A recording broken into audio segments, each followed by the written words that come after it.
क्या फिर दिखेगा योगी का दम, या जनता बनेगी अखिलेश की हमदम? क्या बहंगी भरेंगी 2022 में हुंकार, या काम आएगी प्रियंका की ललकार? चुनावी दंगल की हर खबर होगी अब खबरची न्यूज पर, क्योंकि हर खबर इधर।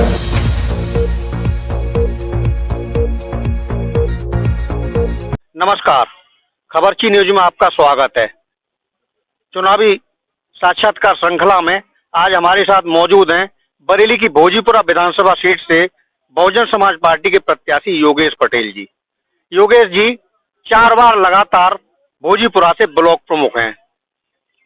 हाल ही में भारतीय जनता पार्टी छोड़ के इन्होंने बसपा का दामन थामा है। क्षेत्रीय भाजपा विधायक के भारी विरोध के बाद पार्टी में ये प्रबल दावेदार थे टिकट के, लेकिन पार्टी ने जब इनकी अनदेखी की तो ये आहत होकर इन्होंने बसपा ज्वाइन की है।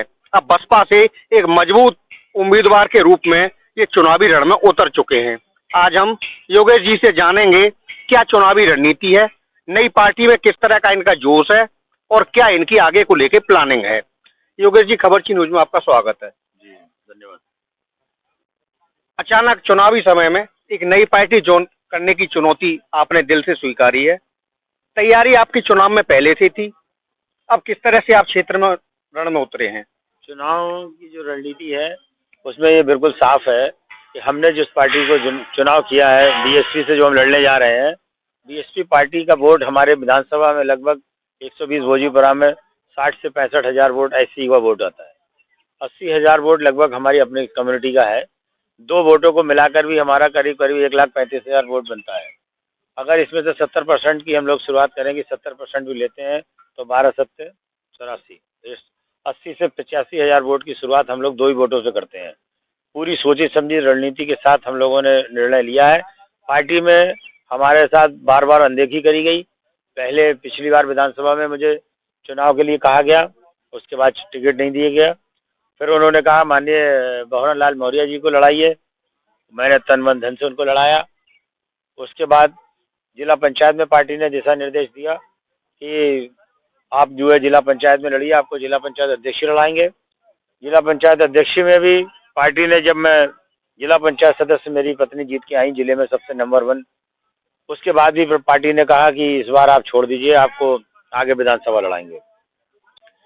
पार्टी के दिशा निर्देशों का पालन किया गया। प्रदेश अध्यक्ष, माननीय प्रदेश अध्यक्ष के कथन अनुसार जिसको उन्होंने तय किया उसको लड़ाया, अपना वोट दिया।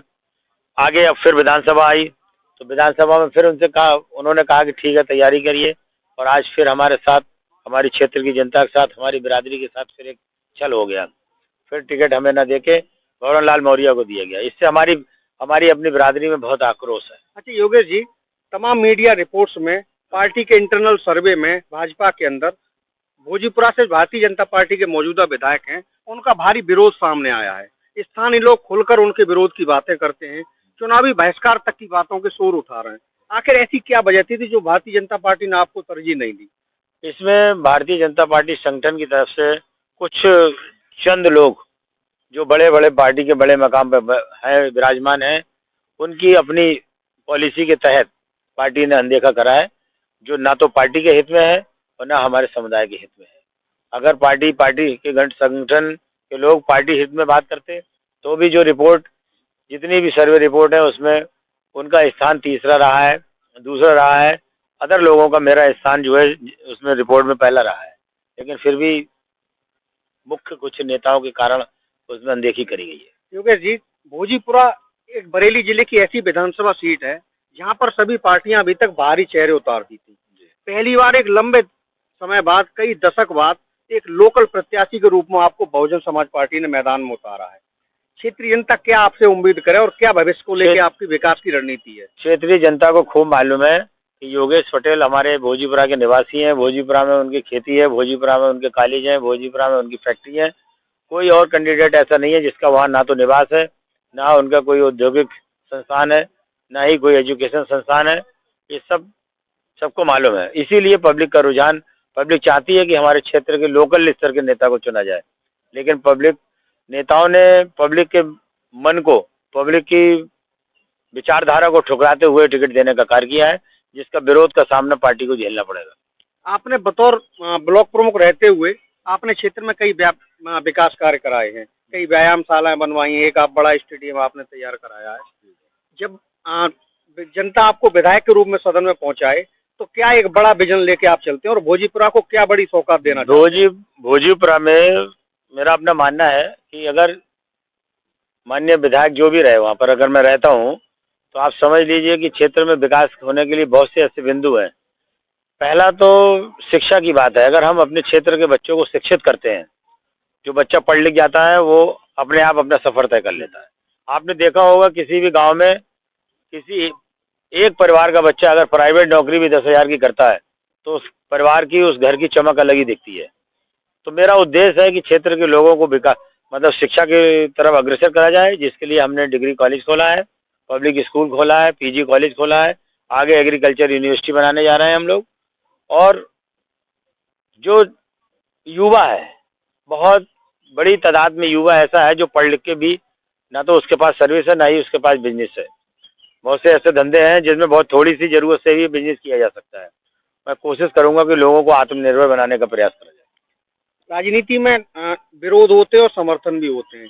आखिर ऐसे कौन से मुद्दे हैं, कौन सी बातें जिसकी वजह से भोजीपुरा विधायक का नाम सुनते ही पब्लिक जो गुस्से से लाल पीली हो जाती है? उनका जो कार्य प्रणाली है, उनका अपना जो वर्किंग स्टाइल है, उन्होंने 5 साल तक लोगों की बहुत दूरी बना के रखी है। पब्लिक उनके यहाँ जब भी गई उन्होंने गेट से ही वापस कर दिया। कोरोना में बहुत से सरकार के कार्यक्रम भी चलते रहे, पार्टी के कार्यक्रम भी चलते रहे, लेकिन ऐसे कार्यकाल में जब भी कोई उनसे मिलने गया तो भंवरा लाल जी ने अपने घर से ही उनको वापस कर दिया, गेट से ही। जबकि कोई व्यक्ति हमारे पास मिलने आता है तो डिस्टेंस मेंटेन करके हम लोग आए हुए व्यक्ति का सम्मान करते हैं, उसकी बात सुनते हैं। लेकिन चुनो उन्होंने ऐसा नहीं किया। उन्होंने और दूर से डांट दिया कि तुम्हें पता नहीं कोरोना चल रहा है, क्यों आ गए? ये समाज और देश की त्रासदी है कि आजादी के इतने समय बाद भी अभी भी आपके विधानसभा क्षेत्र में, जहां से आप पहली बार एक बड़ी पार्टी से चुनाव लड़ने जा रहे हैं, इससे पहले आप विधानसभा चुनाव लड़े हैं, आपने अच्छे वोट पाए थे उस समय। आप एक ऐसी त्रासदी कि गांव-गांव शमशान न होने की आवाज उठती है, लोग पुरजोर आवाज उठाते हैं, उनकी मांग सुनी नहीं जाती। क्या कहना चाहेंगे? देखिए, ऐसा है कि जहाँ तक मेरा अपना मानना है, जो क्षेत्र का प्रतिनिधि होता है, एमएलए होता है, वो अपने पैसे का सदुपयोग उन क्षेत्रों में कर देता है जिसमें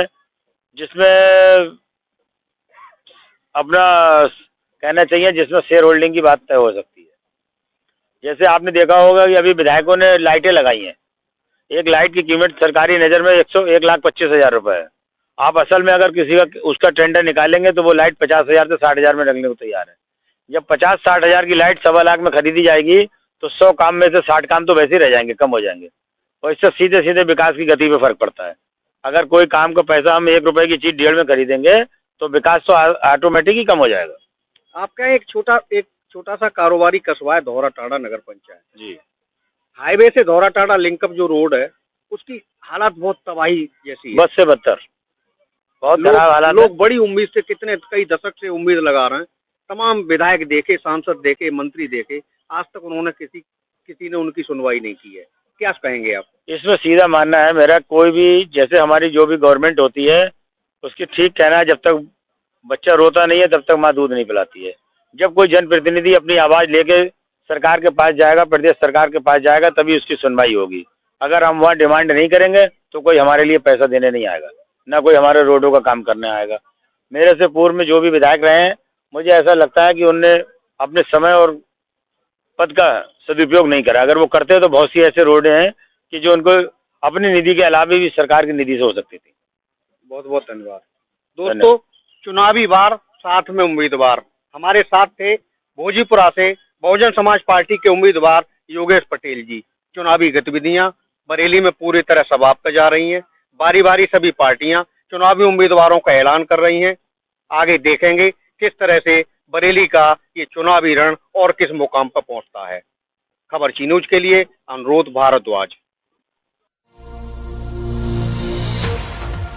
हर खबर देखने के लिए सब्सक्राइब करें हमारा चैनल खबर ची न्यूज।